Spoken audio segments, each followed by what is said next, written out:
It's Lightning 2288 here with my second video. Guys, I only picked up a couple of comics this week, so most of this will be from my personal collection. And first off, I'd like to thank everybody that watched the first video and commented and subscribed. I really appreciate it, and thanks for making me feel welcome. And I would like to give a few shout outs to Spidey Fan, Gene Paul Ace Peter, Hero Hunter 81, and last but not least, my buddy Omega Shinryu Ken. I know him as James. We work together. We've known each other for about 8 years. We collect together. We go comic hunting together, and we have a little competition going. We always kind of rub it into each other's face when we get a key the other one doesn't. It's all in fun and games. But let's get this started. I'm gonna try to keep this video shorter than my last. Run through it a little bit faster. I'm sorry, guys. Last video was like 30 minutes. So let's get it started. This is Giant Sized Creatures number 1. And this is the first appearance of Tigra, and this is probably a fine plus. And I picked this up. It was a really good deal. It only cost me $6, so I was really happy with it. And the second book I picked up this week was Incredible Hulk 141. And this is CGC graded 5.5. First appearance of Doc Samson. And the cool thing was, I think I got a pretty good deal on it. I mean, my local shop wanted $45 for it, and it was probably a little bit less of a grade than this one, and they wanted $45 for it, and it was a raw copy. I actually got this on eBay for $30, and hell, it cost $30 to CGC the book, so I got a hell of a steal on it. And the funny thing was, Omega was actually watching this book, and I believe he was probably on a go for it, and it ended, and I was the one that ended up getting it. So yeah, it's pretty cool. I mean, I'm pretty sure he didn't think it was that cool, but yeah, I thought it was cool. Anyways, next up is Howard the Duck number 12. Now, in my last video, I told you guys about the guy that gave me the Howard the Duck run for free, and I did some research to see if there's any kind of keys to any of these books, and Howard the Duck 12 is the first cameo appearance of Kiss in comic books. So if there's any Kiss fans out there, you might want to pick up number 12 and then number 13. This is Kiss's first full appearance in comic books. And then these Howard the Duck books are near mint copies, so yeah. And up next is, like I said before, I grew up in the 80s. I was a kid in the 80s, and I had to get it. It's G.I. Joe number 1. I mean, this is a near mint copy. And yeah, with the 2 successful movies, and they're probably making a third, you might want to pick this up. This book's relatively cheap now. I mean, you could probably go get it for $10. So, anybody out there that don't have it, you might want to go pick it up before eventually this book's going to start peaking in price. Next up, Transformers number 1. And this is one I had when I was a kid. And it's not in the greatest condition. It's probably a VG plus to, probably just a VG plus, man. I don't overgrade it here. And it's my reader copy, so I went ahead and picked up a PGX 9.0 copy of Transformers number 1. And hell, man, I only paid $10 for this copy too. And I'm surprised this book ain't more than what it is, with the 3 successful movies, and they're making a part 4, and Mark Wahlberg's going to be the star of it, so I'm surprised this book ain't more than what it is. I mean, I think it's going, you could relatively get one for $10 to $15 on eBay, probably even cheaper. So if you guys haven't had this, it might be a good suggestion to go get this book before, especially the next Transformer movie comes out. Okay, up next is, let me get this out of the way. Up next is Marvel Spotlight 32. First appearance of Spider-Woman. And this one is probably a very fine minus, but it's a real good book. I suggest anybody getting this, because I think this book is really undervalued, and you can still get this relatively cheap. So yeah, go ahead and pick this up. I have a thing for Spider-Woman, so I went ahead and, let me see which one. Here it is. Spider-Woman number 1. And I got this out of a local shop out of the dollar bin probably about 8 months ago. I mean, it's not that bad. It's a VG copy, but like I said, when it comes to I guess in my opinion, I consider this like a minor key. And I told you in my first video, when it comes to minor keys, I'll spend a little bit more to get the better grade. When it comes to a Grell, I'll take the lower end of the grading scale. So I went ahead and bought a better copy of Spider-Woman #1. And I actually completed the whole Spider-Woman run. I mean, I know I was going to show it, but that's just too many books. So I got Spider-Woman 1 through 50. And there's a few keys through that run. There's actually the second and third appearance of the Silver Samurai. And if anybody knows that Spider-Woman 37 is the first appearance of the Siren, Banshee's daughter. So if anybody didn't know that, or go ahead and pick this book up, because this book's relatively cheap. So yeah. And up next, and this is a character I've been into for a while, and it don't get enough play, so I'm gonna give it a little play right now. This is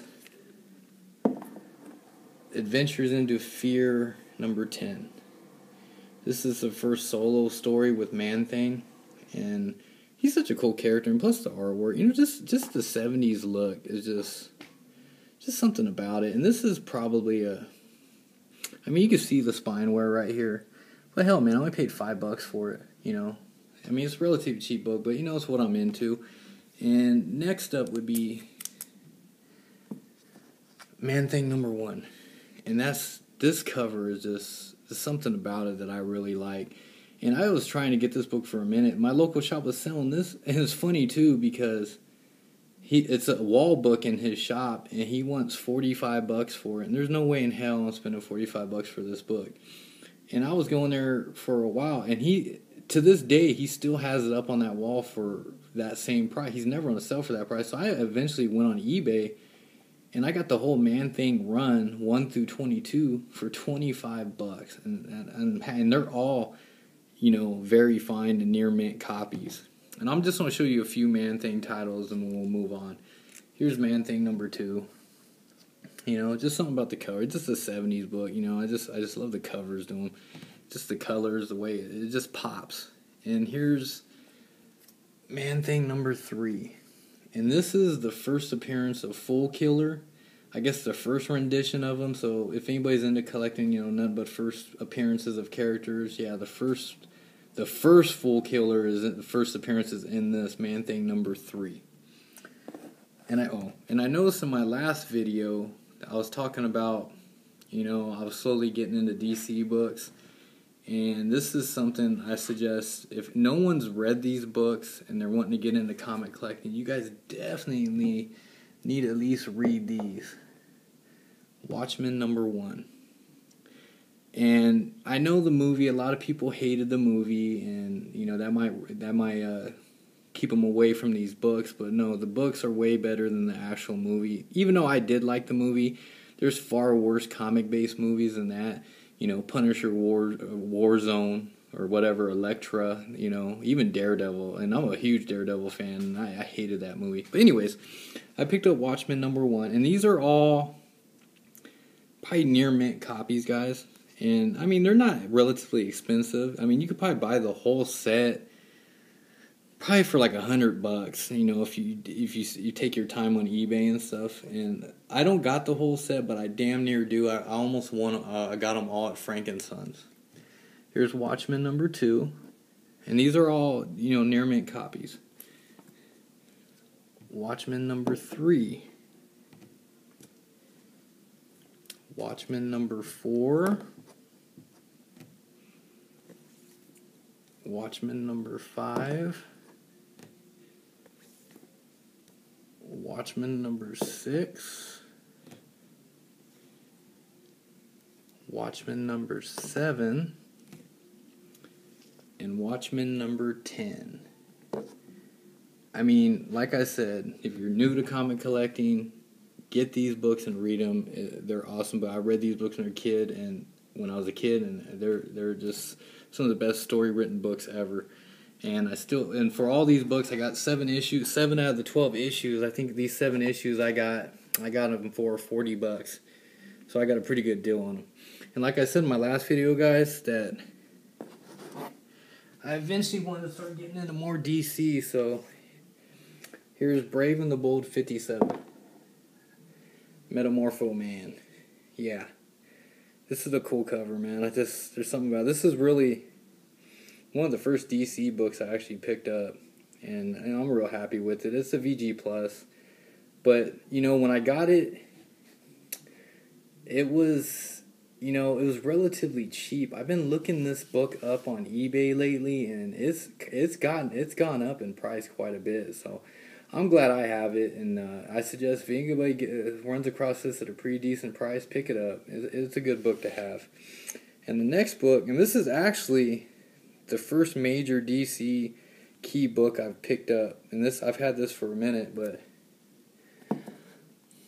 Green Lantern number 59, first appearance of Guy Gardner. And the funny story about this is, me and Omega, we were supposed to go to Frankenstein's together, and he couldn't make it. He wasn't feeling well, so I ended up going, and I went to my normal vendor I usually go to, and he had a whole new box of books he brought in. He said, "Yeah, go ahead and go through and see what you want." And I remember I was at Frankenstein's with my son. He's like, he knows how me and James, or me and Omega, we have a friendly competition. He's like, Green Lantern's his favorite character. You should buy a couple of Silver Age Green Lanterns and kind of rub it in his face. I'm like, yeah, you know what? I think I'm going to. And there was something about this cover. See, at that time, I didn't know nothing about DC, really, besides Batman books. So I ran across this book, and there was something about the cover. It just popped to me. There's something about it. I loved it. And I looked at the price tag. It was only $8. I was like, hell, it's in pretty good shape. It's probably it's a VG Plus. It's what it is, but it's a VG Plus. It's $8. First Guy Gardner. So I remember picking it up and giving it to the guy to buy, and all of a sudden he had a girl that was working for him, and he just started chewing her out, just cussing her out and stuff. And I'm like, what the hell is going on here? And I remember what he said to me. When I paid for the book, he said, "Well, I really don't want to sell at this price, but since it was stickered at this price, I don't want to, look bad." And I'm like, "All right, whatever." He said, "I hope you enjoy this damn book." And I'm like, okay, I think I will. And I don't know what the hell I was talking about. So I go home, take a picture of it, and I send it to Omega. And he's like, what the hell? How'd you get that? And he's like, how much did you pay for it? I'm like, $8. He's like, you bastard. He said, do you even know what that is? I'm like, no. He's like, dude, it's the first Guy Gardner. And I was like, oh, really? So, yeah, Omega's the one that let me know what the significance of the book it was. And, I mean, it's first Guy Gardner for $8. And then I can't complain about that. And this is a real cool book that I got for a pretty good price. Up next, this is Batman 181. First appearance of Poison Ivy. I mean, it's a VG, and there's like a line going all the way up, but dude, I only paid $20 for it. I mean, it's totally complete. Still has the pin up in there, and yeah, I can't complain about that. It's an awesome Silver Age book to have, and first Poison Ivy, hell, I mean, I'm real happy with it. And up next is, let me see, and this is for Spidey fans. I know he's a big Spider-Man guy. This is another PGX book, Web of Spider-Man #1. 9.2, and I'm happy with it. I just like the slab books. It's just something cool about them. And this is one of my favorite Spider-Man covers. It's just something about it. It's just, it just pops, man. This is a nice looking book. And I actually got this one on eBay for $10. I mean, you get lucky once in a while. That's why you get burned once in a while with some of the sellers, but man, there's times when you really do get lucky and you get a steal on eBay. And let me go. Up next is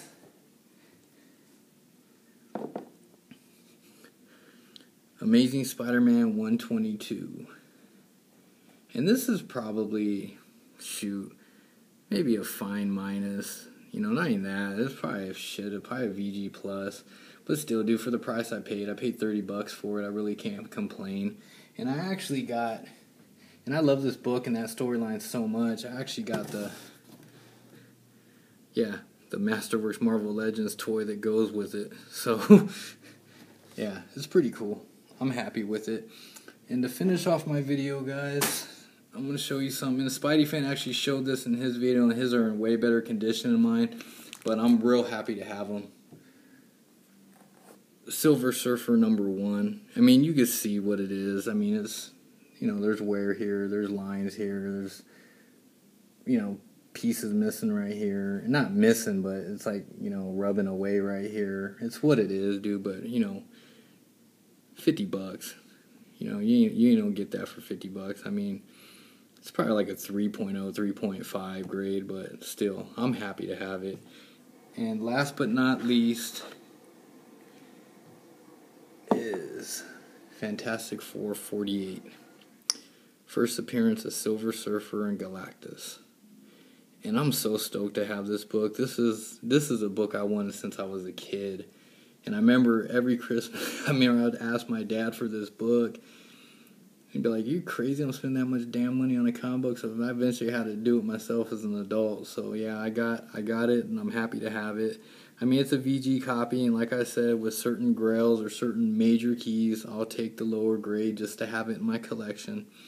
And Spidey Fan actually showed this in his collection, and he has really, I mean, they're better grade than this, and it's really a good book to have, and it's a major key book. You know, you can't go wrong with a first appearance of Silver Surfer. They're both major characters, even though Fantastic Four the movie or Fantastic Four 2, it kind of hurt the character. They didn't do the character justice, and hopefully they eventually make another Silver Surfer movie and do it right. And that's about it, and that's all for my video, guys, and I appreciate it, and I'll try to come out with a video once a week, and, you know, and all you other YouTubers out there, keep the videos coming. I really enjoy them, and thanks again.